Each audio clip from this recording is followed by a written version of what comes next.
8,000 கோடி, நீங்கள் வந்து 7,807 கோடின்னு வச்சுக்கோங்க. நீங்கள் 7,100 கோடி கொடுத்துருக்கீங்க. ஆக குறைவாகத்தானே இருக்கிறது.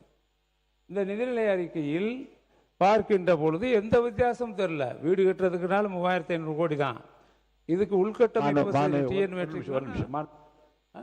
பள்ளிக்கல்வித்துறை அமைச்சர்கள்.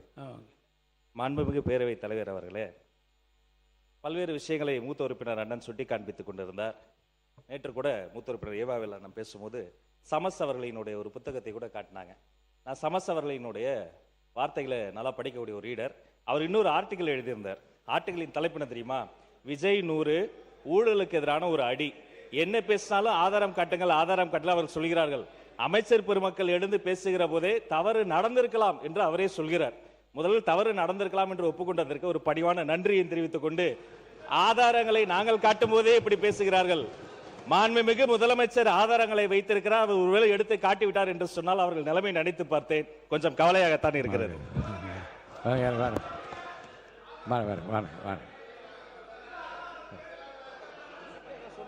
ஆதாரம் ஆதாரம் மாண்பு முதலமைச்சர் உட்காருங்க. மாண்பு முதலமைச்சர் உட்காருங்க.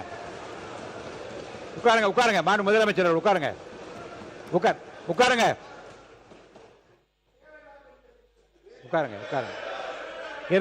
இருங்க.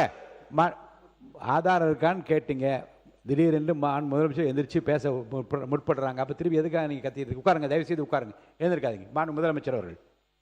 மாண்புமிகு பேரவைத் தலைவர் அவர்களே, நான் அதை சொல்ல வேணான்னு தான் நினச்சேன். ஆதாரம்னு கேட்குறாங்க. ஒரு 1 வீக் பேக் மாண்புமிகு நிதி அமைச்சர் பேசும்போது ஒரு 3 டிபார்ட்மெண்ட்லேருந்து ரிவ்யூ பண்ணி அந்த ஃபைல்ஸ்லாம் என் டேபிளில் இருக்குன்னு சொன்னார். அது ஏதோ போகிற போக்கில் அவர் சொல்லலை. உண்மையிலேயே என் டேபிளில் இருக்கு.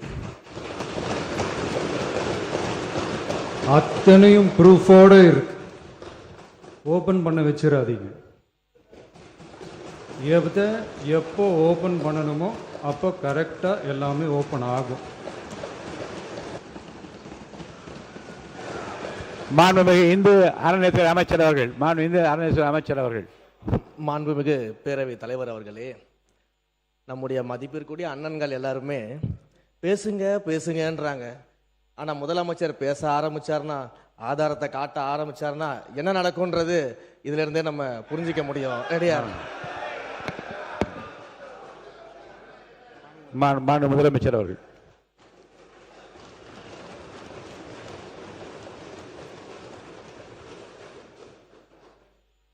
மாண்புமிகு பேரவைத் தலைவர் அவர்களே, மக்கள்கிட்ட எப்போ பேசணும், என்ன பேசணும், எப்படி பேசணும் எல்லாம் பேசிட்டு தான் அன்பா ஆசையா எங்க எல்லாரையும் கொண்டாந்து உட்கார வச்சிருக்கிறோம்.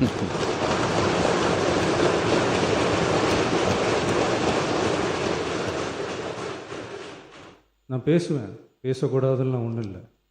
இடைத்தேர்தலையாவது சில பேருக்கு நல்லது நடக்கணும்ல.